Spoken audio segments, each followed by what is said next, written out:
State. हाँ, जिसी के बारे में समझते हैं, इसका मतलब क्या है, ये क्या है, ये कहाँ से आया है, इसका अर्थ क्या है, इसका उद्भव यानी ड्राइवेशन क्या है, इसके एलिमेंट्स क्या हैं, ये सारा समझेंगे स्टेट के बारे में। क्योंकि सबसे कॉमन वर्ड है जो पॉलिटिकल साइंस, सारा तो इसी के इर्द गिर्द है। और हम हमेशा अपनी बातचीत में या राजनीतिक बातचीत में इस शब्द का इस्तेमाल हमेशा करते हैं। इसका कई तरीके से इसका प्रयोग करते हैं। स्टेट को समझते हैं तो सबसे जरूरी चीज है, जब हम स्टेट को समझने जाते हैं तो ये समझना कि कोई भी, ये आखिर है क्या, एक मानव संस्था है। यानी कि स्टेट क्रिएट हुआ है तो इसको क्रिएट करने वाले तो ह्यूमन बीइंग ही रहे हैं। बिना ह्यूमन बीइंग के तो स्टेट नहीं हो सकता। यानी ये ऐसी कोई चीज तो नहीं है, यानी इसका कोई फिजिकल अपीयरेंस तो है नहीं कि हम कहे कि हम वहां घूमने जा रहे हैं तो क्या देखेंगे, तो स्टेट देखेंगे। हम कोई स्टेचू देखने जा सकते हैं लेकिन कोई स्टेट देखने तो नहीं जा सकते, इसका कोई फिजिकल अपीयरेंस तो है नहीं। हम कह तो नहीं सकते कि ये उस जगह पर अवस्थित है, देखने में ऐसा लगता है, बड़ा सुंदर है, बड़ा बढ़िया है। नहीं, ये मनुष्यों के द्वारा बनाया गया है, यानी कि मानव संस्था है, जिसको इंस्टीट्यूशन कहते हैं। तो ह्यूमन बीइंग बहुत सारी चीजें बनाते हैं। ह्यूमन बीइंग ने बहुत सारे ऑर्गेनाइजेशंस बनाए हैं। जैसे फैमिली एक ऑर्गेनाइजेशन है। ह्यूमन बीइंग आपस में मिलते हैं तो फैमिली बनती है, यानी सबसे बेसिक ऑर्गेनाइजेशन है, जिसको मानव संस्था कहेंगे। इसी तरह से कई सारे ऑर्गेनाइजेशन यानी ह्यूमन संस्था हैं, जिसको वो कहाँ पाए जाते हैं, समाज में, सोसाइटी में। फैमिली कहाँ है, समाज में है। यानी समाज में बहुत सारे ऑर्गेनाइजेशन है, रिलीजियस ऑर्गेनाइजेशन है, आपके अलग अलग एक्टिविटीज के लिए कल्चरल ऑर्गेनाइजेशन है। जैसे 4 5 10 लोग जो आपस में ब्लड रिलेशन में होते हैं वो फैमिली होते हैं। उसी तरह से एक विशेष तरह के धार्मिक प्रक्रियाओं को पालन करने वाले जब आपस में एक ग्रुप बना लेते हैं तो वो भी एक ऑर्गेनाइजेशन हो जाता है, कोई रिलीजियस ऑर्गेनाइजेशन हो जाता है।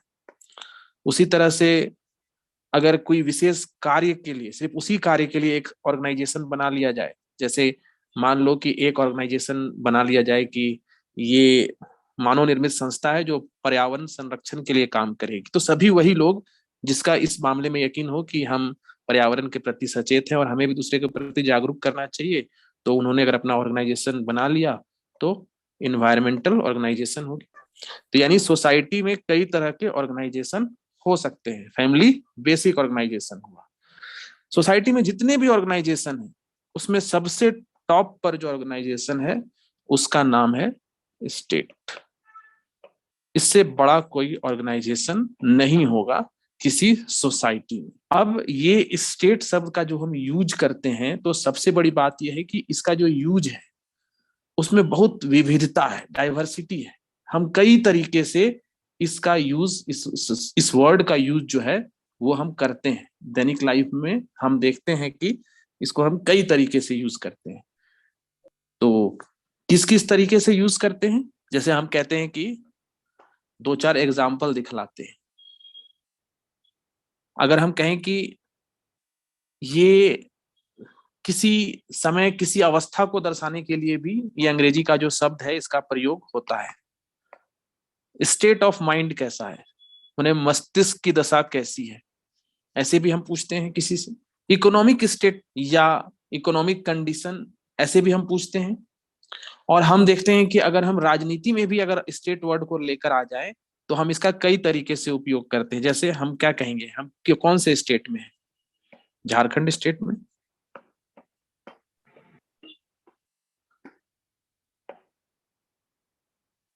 भारत में अलग अलग जितने राज्य हैं तो जो भी नागरिक है वो किसी राज्य से भी होगा या नहीं तो यूटी से होगा। तो राज्य जो है उसके संदर्भ में भी स्टेट वर्ड का ही यूज होगा। और यही स्टेट वर्ड आप पूरे देश के लिए भी यूज कर सकते हैं।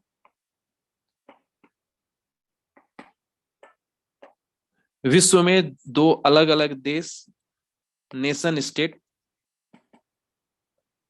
कहलाते हैं। Nation state. United states of America, यानी स्टेट का प्रयोग देश के रूप में भी हो रहा है, और स्टेट का यूज कैसे हो रहा है, एक फेडरेशन का कंस्टिट्यूएंट यूनिट, इसको कहते हैं फेडरेशन। फेडरेशन का मतलब होता है, जैसे अगर हम अपना देश कहें तो छोटे छोटे कई राज्यों ने आपस में मिलके एक पूरा हमारा देश बनाया है, तो इसको फेडरल सिस्टम कहते हैं, इसी को कहते हैं फेडरेशन। अब वो आगे पढ़ेंगे कि हमारा जो फेडरल सिस्टम है वो किस तरह का फेडरल सिस्टम है, प्योर फेडरल सिस्टम क्या होता है।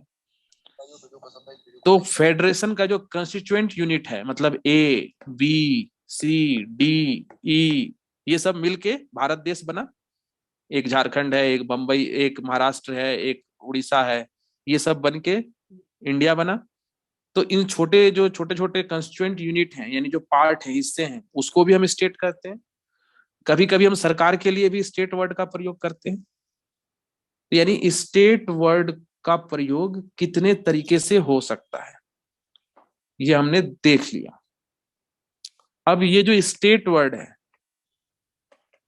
पूरे पॉलिटिकल साइंस में जब से शुरुआत हुई है, तब से जितने भी पॉलिटिकल फिलोसफर्स रहे, जिन्होंने राजनीति से संबंधित अपने ज्ञान को दिया है या राजनीति के सिद्धांत स्थापित किए हैं, उनके लिए सबसे महत्वपूर्ण यही रहा है।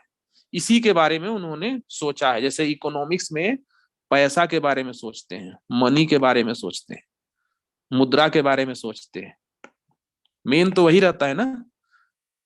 उसी तरह से पॉलिटिकल साइंस में मुख्य चर्चा स्टेट की ही होती है, आदिकाल से, एथेंस से ही, ग्रीस से ही, जहां से ये शुरुआत हुआ है, जहां से इस तरह की बातों की शुरुआत हुई है, वो सिर्फ स्टेट स्टेट और इसी को ही डील करता रहा है। अब हम समझेंगे स्टेट वर्ड आया कहां से, उसको हम समझते हैं।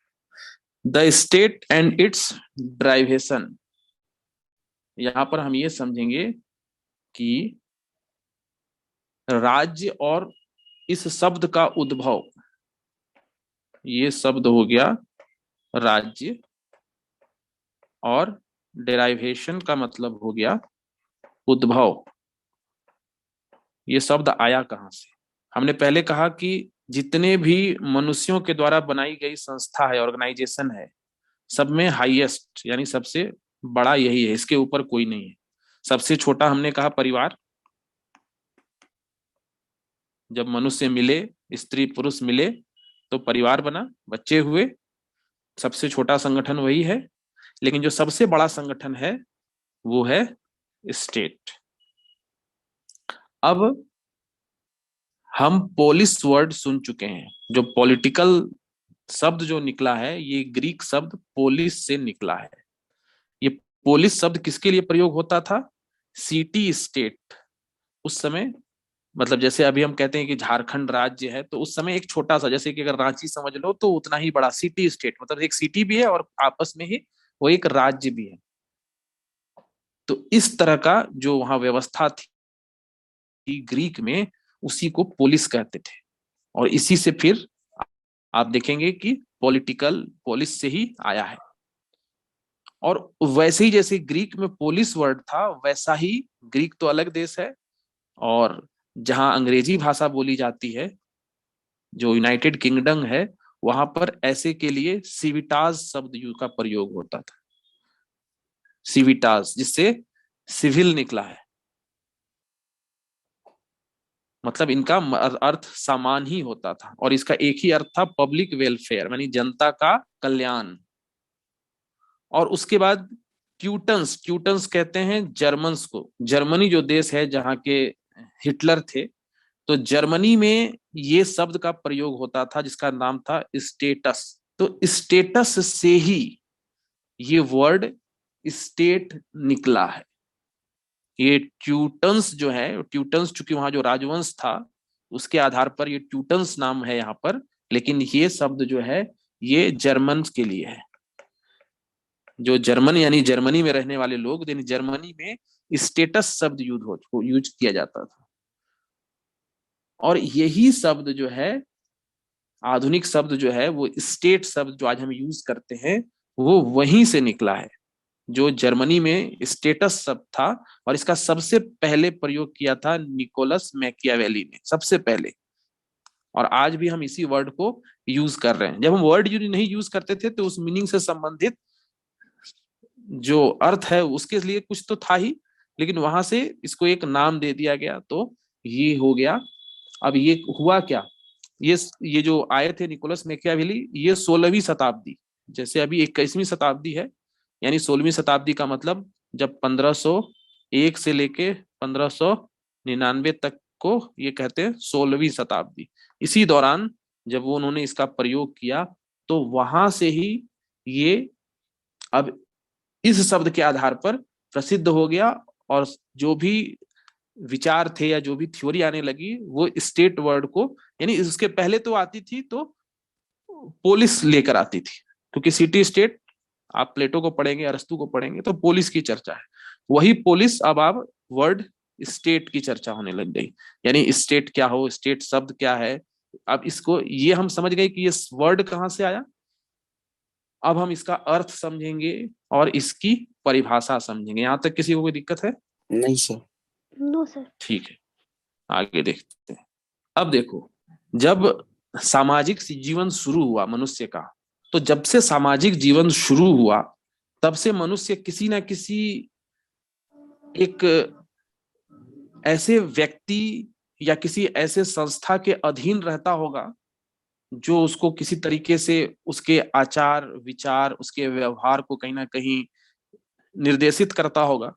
कहने का मतलब है, ऐसे समझ लो, अगर हम बहुत पहले की बात करें जिसको हम कहेंगे आदि मानव, आदि मानव, यानी सभी मनुष्य जंगल में रह रहे हैं, अभी समाज नहीं बना है, किसी को ये नहीं पता है कि आपस में मिलके कैसे रहना चाहिए। तो कोई एक स्थिति आई होगी जहां पर सभी मनुष्य जो हैं, सभी मनुष्य आपस में मिलके इकट्ठा हुए होंगे। और खास करके अगर बहुत सारी थ्योरी ये कहती है कि जब कृषि का आविष्कार हो गया, मतलब कृषि का आविष्कार का मतलब जब लोगों को ये पता चला कि हम खेती कर सकते हैं, विशेष तरह की फसलों को बो सकते हैं, जिस तरफ से गांव बसने लगे, तो वहां पर आपस में जैसे दो व्यक्तियों के मिलने से जो परिवार शुरू हुआ, और इस तरह से कई परिवार जो हुए, उन लोगों ने आपस में मिलकर एक छोटा सा समाज का निर्माण किया होगा, ताकि वो, क्योंकि पहले ये घूमते रहते थे शिकार की तलाश में, मौसम के अनुसार, अगर बहुत ठंड है तो गर्म जगह पे जाएंगे, बहुत गर्मी है तो ठंड जगह पे जाएंगे, जहां इनको विशेष तरह के जानवर या जो भी इनकी जो गतिविधियां होती थी। लेकिन जब खेती वाला मामला शुरू हो गया तो नदी किनारे सभ्यताएं बसने शुरू हुई, तो इससे क्या है कि समाज का निर्माण हुआ। तो जैसे ही समाज का निर्माण हुआ होगा, जरूर किसी ना किसी कोई एक होगा, एक ऐसे लोगों के व्यवहार को नियंत्रित करने के लिए कहीं ना कहीं सभी लोगों ने एक किसी को अथॉरिटी बनाया होगा। मान के चलो कि किसी उसी में से सबसे अनुभव और जो सबसे उम्रदराज होंगे उनको कहा होगा कि अब ठीक है, आप ही इस समाज के मुखिया हैं। अब कोई हमारे साथ गलत करता है या कौन सही है कौन गलत है, इस तरह का फैसला करने वाला, यानी कि यहाँ से एक प्राधिकार या अथॉरिटी या एक ऐसी चीज, राज्य क्या है, राज्य भी तो एक बहुत बेहतर रूप में एक ऐसा स्ट्रक्चर है जो ये बतलाता है कि आपको कैसे रहना है, किस तरह से नियमों का पालन करना है, आपके लिए उचित क्या है, अनुचित क्या है, आपकी सुरक्षा के लिए उपाय क्या किए जा सकते हैं, और बाहर से आपको कोई, आप पर कोई हमला हो, मतलब जो राज्य की क्या क्या संगठन है उसको बताएंगे तो ये समझेंगे। तो कहने का मतलब है कि सामाजिक जीवन जब शुरू हुआ तो किसी न किसी अथॉरिटी के अधीन व्यक्ति रहा, और यही अथॉरिटी अलग अलग समय पे बदलती रही। कभी ऐसा रहा होगा कि ये कोई एक व्यक्ति रहा होगा,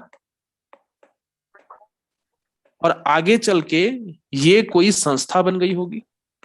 संस्था का मतलब अब एक व्यक्ति नहीं, कई व्यक्तियों का समूह, या फिर आगे चलकर ये एक व्यक्ति जो है परिवारवाद का रूप लेते हुए, जिसको हम कहते हैं कि अब यही राजा बना, समाज और बढ़ गया। जो एक छोटे से दायरे में रहता था वो काफी किलोमीटर के दायरे में रहने लग गया, और ये पारिवारिक सत्ता चलने लग गई। किंग के जो बच्चे हुए, प्रिंस हुए, वो भी किंग हो गए। यानी इस तरह से एक स्ट्रक्चर का निर्माण तो हो ही गया जो बाकी समाज के ऊपर, बाकी समाज के हित के लिए, यानी कि मुख्य उद्देश्य, समाज भी इसमें विश्वास इसलिए करता है क्योंकि इसको लगता है कि मेरा हित इसकी आज्ञा मानने में है और ये भी इसके हित का ख्याल करेगा। इस तरह से नीति निर्माण भी शुरू हो गए। यानी यहीं से राज्य का कहीं ना कहीं नींव पड़ गया। अब स्टेट यानी राज्य। अब राज्य का अर्थ अगर हमको लगाना हो तो इतने तरीके से लगा सकते हैं। राज्य क्या है? व्यक्तियों का एक संगठन, ऑर्गेनाइजेशन ऑफ इंडिविजुअल्स। इंडिविजुअल्स का मतलब बहुत सारे लोग मिले हैं, तो उन लोगों ने आपस में एक संगठन बनाया है। जैसे परिवार एक संगठन है, जैसे हमारा देश तो बहुत बड़ा है, लेकिन ऐसे भी देश है जो बहुत छोटे हैं, बहुत कम लोग होंगे, सिर्फ लाखों की जनसंख्या होगी। जितने हमारे यहाँ एक छोटे से शहर की जनसंख्या है, उन जनसंख्या के सभी लोगों ने मिलकर एक संगठित रूप लिया और अपने आप को एक राज्य के रूप में घोषित किया। इसका मतलब है कि हम उस छोटे से स्तर से एक बड़े चीज को समझने में आसानी होती है। आज भी राज्य है तो हम क्या देखते हैं, अगर हम अपनी प्रस्तावना पढ़े तो हम उसमें पहला वर्ड क्या पाते हैं? हम भारत के लोग भारत को एक। यानी कि हम भारत के लोग, हम भारत के सभी लोग मिले हैं तो मिलके क्या हो गए? एक ऑर्गेनाइजेशन हो गए। और हम ही बना रहे हैं, हम भारत के लोग भारत को एक। हम भारत को कैसा बनाना है? कौन बना रहा है? हम भारत के लोग। यानी ये क्या हो गया? ऑर्गेनाइजेशन ऑफ इंडिविजुअल्स, यहाँ एस लगा हुआ है। यानी व्यक्तियों, यानी बहुत सारे व्यक्तियों का एक संगठन, सब लोग मिल गए, हम भारत के लोग। उसी तरह अमेरिका का पढ़ेंगे तो वहां भी we the people of United States, मतलब हम अमेरिका के लोग। तो यानी ये हो गया कि एक ऑर्गेनाइजेशन है व्यक्तियों का, जिसमें कि mankind viewed as an organized unit. यानी कि इसमें ऑर्गेनाइज्ड यूनिट का मतलब इसमें कौन है, इसके संगठन में कौन शामिल है? मैनकाइंड, व्यक्ति। भेड़, बकरी, बाघ, हाथी नहीं, व्यक्ति, मैनकाइंड। ये समझे? अब दूसरा देखो, politically organized people of a definite territory. अगर हम अपने स्टेट की बात करते हैं, भारत की बात करते हैं, तो हमारी टेरिटरी, टेरिटरी का मतलब होता है क्षेत्र, डिफिनिट है। हमको पता है कि ये बाघा बॉर्डर है तो यहाँ हमारी सीमा खत्म हो जाती है। अब हमने बॉर्डर को अगर पार कर दिया तो दूसरा स्टेट शुरू हो जाएगा।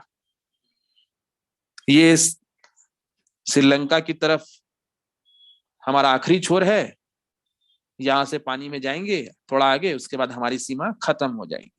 इधर एलएसी है, उधर एलओसी है। हमें पता होता है कि हमारी भूमि कहां तक है, डिफिनिट। अगर ये पता नहीं हो, पॉलिटिकली ऑर्गेनाइज्ड पीपल, हम पॉलिटिकली ऑर्गेनाइज्ड हैं। ऑर्गेनाइज्ड है का मतलब हम अपनी सरकार चुनते हैं एक संगठन के रूप में, हम वोट देते हैं, हम राजनीतिक गतिविधियों में भाग लेते हैं, राजनीति से प्रभावित होते हैं और एक निश्चित क्षेत्र के भीतर हैं। तो ये राज्य को, इससे आप समझा। दूसरे पॉइंट से भी तीसरे पॉइंट से समझते हैं। An organization of public law that is monopolistic over the use of violence against a group of population। ये एक विशेष तरह से राज्य को समझाने के लिए बताया गया है कि सार्वजनिक, ऑर्गेनाइजेशन ऑफ पब्लिक लॉ, दो बातें होती हैं। एक वर्ड होता है प्राइवेट और एक होता है पब्लिक। अगर कोई किसी प्राइवेट कंपनी में काम कर रहा है तो उसके नियम किस पे लागू होंगे? जो उस प्राइवेट कंपनी में काम कर रहा है उसी पर। लेकिन जो पब्लिक लॉ है वो किस पे लागू होते हैं? सभी पब्लिक पे। अगर हेलमेट नहीं है और आप बाइक चला रहे हैं तो जुर्माना होगा, तो ये सभी पब्लिक के लिए है। लेकिन अगर कोई प्राइवेट कंपनी है, अगर कोई रिलायंस कंपनी में काम कर रहा है, तो आप अगर नीला रंग का ड्रेस पहन के नहीं आएंगे तो जुर्माना होगा, तो उसी के लिए जो उस कंपनी में काम करता होगा। यानी कि प्राइवेट लॉ अलग है, पब्लिक लॉ अलग है। तो यानी जब स्टेट कोई कानून बनाएगा तो वो क्या होगा? पब्लिक लॉ होगा, सार्वजनिक कानून होगा। और बहुत सारे विचारक जो राज्य है उसको इस तरह से भी देखते हैं कि राज्य क्या करता है? वो हिंसा करने का एक माध्यम बन जाता है। अगर हम इसको इस तरह से समझें कि राज्य के पास बहुत सारी क्षमता होती है, हमने एक संगठित राज्य निर्मित करने के बाद मोनोपोलिस्टिक, इसका मतलब एकाधिकार, एकाधिकार का पक्षपाती हो जाता है। यानी कई सारे कानून ऐसे बनते हैं जिसमें आपको लगता है कि नहीं, हमें तो ये पसंद नहीं। सारी जो व्यवस्था हुई उसमें तो ये लिखा है कि हम भारत के लोग, सभी लोग, लेकिन ऐसा तो पॉसिबल नहीं है कि जो कुछ भी बने उसमें सभी की सहमति हो। तो कुछ का एकाधिकार मतलब सभी व्यक्तियों, इंडिविजुअल्स, यहाँ सभी लोगों का ऑर्गेनाइजेशन है, लेकिन जब नियम कानून बनते हैं तो उस स्थिति में कुछ लोगों का अपना एकाधिकार हो जाता है। और जब ऐसा होता है तो राज्य क्या करता है, राज्य का जो, अगर हम किसी को 2 थप्पड़ मार दें तो वो लीगल नहीं होगा, लेकिन राज्य अगर प्रूफ हो जाए, जिस राज्य की जैसी व्यवस्था है, तो राज्य किसी को फांसी भी दे सकता है। हम किसी को जान मार दें तो हमारे ऊपर एफआईआर हो जाएगा, हमें कानूनन सजा दी जाएगी। लेकिन राज्य, राज्य की जो व्यवस्था है उसके तहत प्रूफ हो जाए तो राज्य किसी की जान भी ले सकता है, राज्य हिंसा भी कर सकता है। तो ये क्या होता है, राज्य के पास शक्ति होती है। ये राज्य के द्वारा की गई हिंसा को हम क्या समझते हैं, ये तो कानून है और ये सार्वजनिक कानून है और सबकी सहमति से है। लेकिन कभी कभी ऐसा होता है कि ये सबकी सहमति नहीं होती है, वो कुछ लोगों का एकाधिकार बन जाता है। हम सरकार बनाते हैं, लेकिन तो इस रूप में भी राज्य को हम देखते हैं। यानी कि बहुत लोगों का मानना है कि राज्य हिंसा करने का एक उचित माध्यम बन जाता है, राज्य के द्वारा की गई हिंसा को उचित माना जाता है। राज्य कई तरह से हिंसा कर सकता है, उसके कई प्रावधान हैं। उसके बाद next, an organization which is in internal matters carries out its function through a unified set of institutions known as the government। एक ऑर्गेनाइजेशन यानी संगठन जो आंतरिक मामलों में, इंटरनल मैटर्स, यानी कि हमारे देश की सीमा के भीतर, अब हम पाकिस्तान के लिए तो कुछ काम नहीं कर सकते, कानून तो नहीं बना सकते ना, हम अपने देश की बाउंड्री के भीतर ही कैरीज आउट इट्स फंक्शन, कहने का मतलब अपना कार्य करते हैं। Unified set of institutions known as the government. Unified set of institution का मतलब अगर हम देखें तो हमारे यहाँ 2 सदन हैं, एक लोकसभा, एक विधानसभा, एक राज्यसभा, लेकिन ये दोनों इकट्ठा होके काम करते हैं। ऊपर राष्ट्रपति हैं, कानून यहाँ भी पास होगा, यहाँ भी पास होगा, फिर यहाँ जाएगा सिग्नेचर के लिए, और यहाँ इनकी अनुमति मिलने के बाद वो बन जाएगा कानून। यानी सारा इकट्ठा होके एक जैसा काम करता है। इसको हम क्या कहते हैं, सरकार कहते हैं, गवर्नमेंट कहते हैं। जी सर। गवर्नमेंट जब हम वर्ड यूज करते हैं कि सरकार के द्वारा किया जा रहा है, सरकार के द्वारा किया जा रहा है मतलब उसमें सब कुछ है, लोकसभा भी है, राज्यसभा भी है, राष्ट्रपति भी है, और तब वो बनता है कानून। और वो कानून कहाँ लागू होगा, अपने देश की सीमा के भीतर, इंटरनल मैटर्स। ये नहीं कि हमने कानून बना दिया और जाके पाकिस्तान में लागू हो रहा है, बांग्लादेश में लागू हो रहा है। यानी ये समझ गए कि राज्य का मतलब क्या होता है, इतना क्लियर है? जी। Yes sir. Elements of state, इसका मतलब राज्य के तत्व, राज्य के तत्व। किस चीज से राज्य बना है, जैसे पानी हम कहते हैं ना किस चीज से बना है, पानी बना हाइड्रोजन से और ऑक्सीजन से,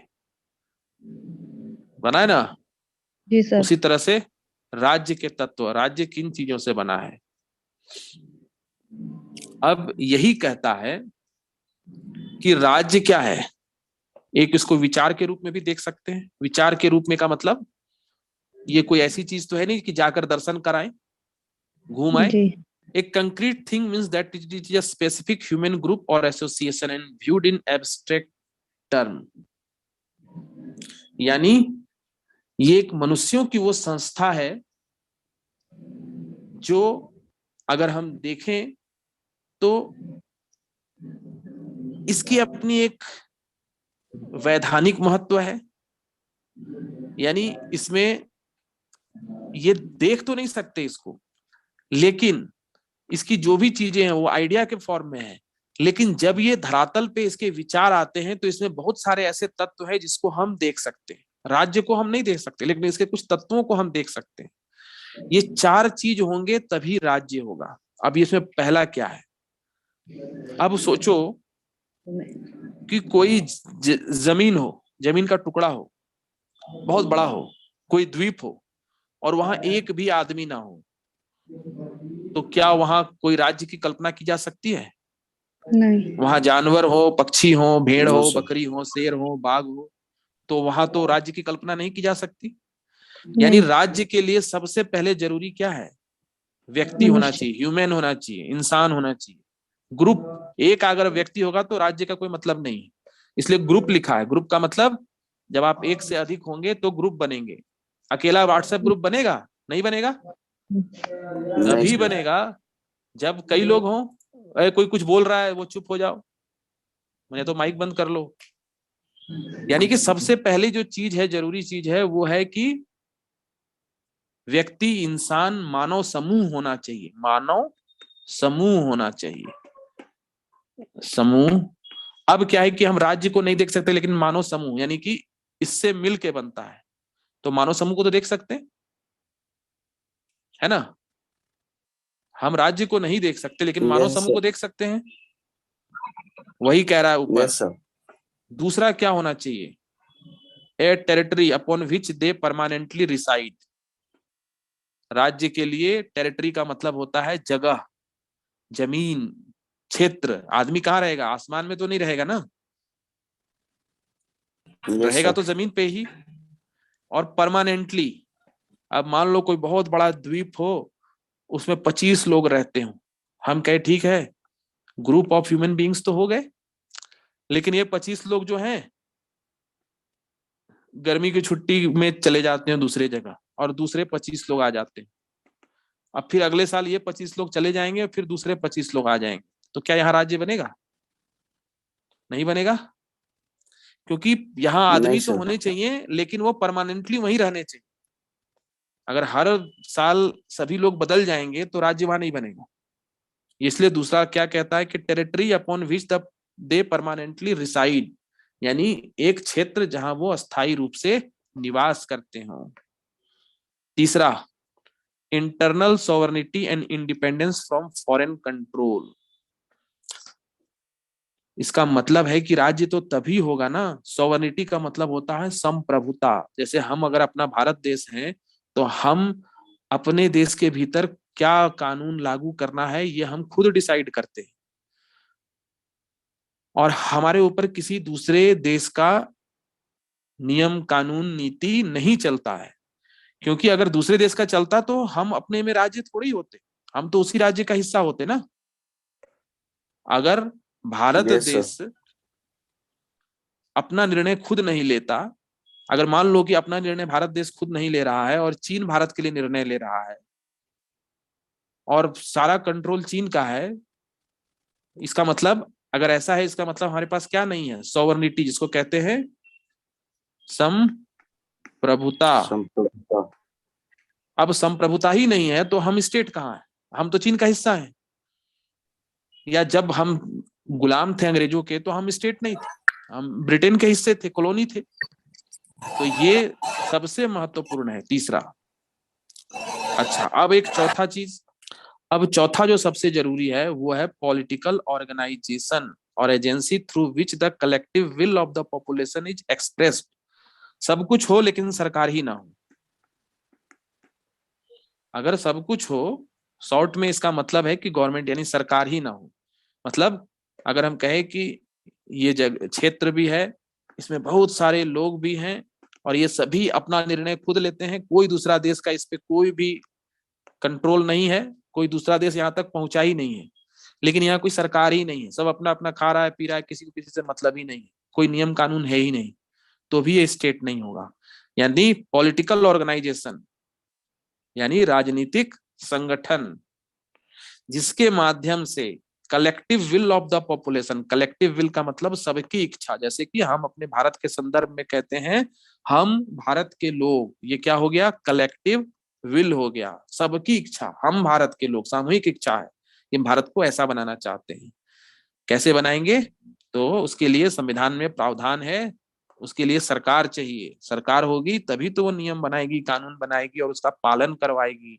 इतना होगा तभी हम कहेंगे कि अब ये राज्य है, ये है एलिमेंट ऑफ स्टेट। समझ में आया? Yes sir. Yes sir. कोई दिक्कत है यहाँ तक? सर लास्ट वाला फिर से समझाइएगा। ये पॉलिटिकल ऑर्गेनाइजेशन, यस सर। देखो लास्ट वाला यही है कि अगर सरकार ना हो, कोई सरकार ना हो, मतलब हम किसी को जान मार दें लेकिन हमको सजा देने वाला कोई ना हो, कोई हमको मार दे तो हमको बचाने वाला कोई ना हो, कोई नियम ना हो, कोई कानून ना हो, सब अपने अपने में मस्त हो, मगन हो, किसी को किसी से मतलब ना हो, कोई नीति नियम को फॉलो करने वाला ना हो, तो फिर स्टेट नहीं होगा। स्टेट के लिए जरूरी है कि वहां सरकार भी तो हो। सरकार कैसी हो? तो कलेक्टिव विल का मतलब सबके सहमति से बनी हुई सरकार हो। सरकार क्या करती है? सरकार का मतलब कोई व्यक्ति थोड़ा ही होता है, सरकार का मतलब पूरा एक ऑर्गेनाइजेशन, एक सिस्टम, एक स्ट्रक्चर, जो फिर अब आज के समय में अगर हम देखें तो वेलफेयर स्टेट है, तो सरकार बहुत सारा काम करती है।